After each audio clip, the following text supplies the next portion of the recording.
nyt olisi taas joulukalenteri videon aika ja tänään meillä onkin sitten Horatio päätähtenä, koska kaikkihan tosiaan tätä Horatioa haluaa vaan nähdä ja me ollaan saatu Horation serkulta Feeniksiltä tämmönen tonttupuku, joka me nyt yritetään saada Horation päälle. Saattaa olla huonoin menestyksin, mutta kokeillaan. Aloitetaan täältä, laitetaan. Tää saattaa nyt olla kyllä vähän mahdoton juttu, mutta yritetään. Horatio, annaks sä vähän tänne sitten, niin mamma laittaa tämmösiä. Noin, sieltä laitetaan eka tassu, se on joulupuki apulainen. Päästätkö vähän irti, niin saadaan, katoppa. No jahas. Mepäs takaisin, niin laitetaan. Noniin. Odota. No nythän se irtos jo sitten. Noniin. Katsotaas. Noniin, rauhoitutaanpas.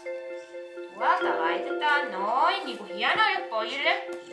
Ja taas oli irti. Noniin. Hei, nyt. Nyt tulee, kato, tukehdut vielä. Mepäs nyt siihen. Nyt Horatio irti. Näin. Noniin, nyt nätisti. Nyt nätisti. Nyt mamma laittaa. Katoppa tota sillä aikaa. Yritetään vähän hämätä. Kato! Noin. Ja sitten, no nyt tais onnistua. Noin. Meneekö vielä, onko se liian pullee tähän? Kyllä pikkasen on tiukka nuttu, mutta kyllä se taitaa. Kyllä se taitaa mennä.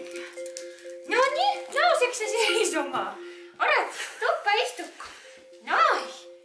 Meneekö hattu päähän? On vähän nafti, mutta ai kun on komee, tonttuapulainen. Se on joulupukin apulainen, mamma. Katoppa. Onko se vähän iso? Avataan vähän. Näytetään vielä tuonne kameraan. Nousetko sä ylös? Nousetko? Horatio. Katoppa täällä. Mamma heppu täällä. Noniin. Seiso. Hyvä. Annetaan nuttu vielä hattua. Hattua ei saa kyllä päällä. Noin, hieno jouluhauva. Ai! Onko se tänne mamma jouluhauva? Hieno poika. Feeniksille isot terveiset Horatiolta. Ja nyt vaan sitten jäädään odottaa jouluaattoa. Moi moi!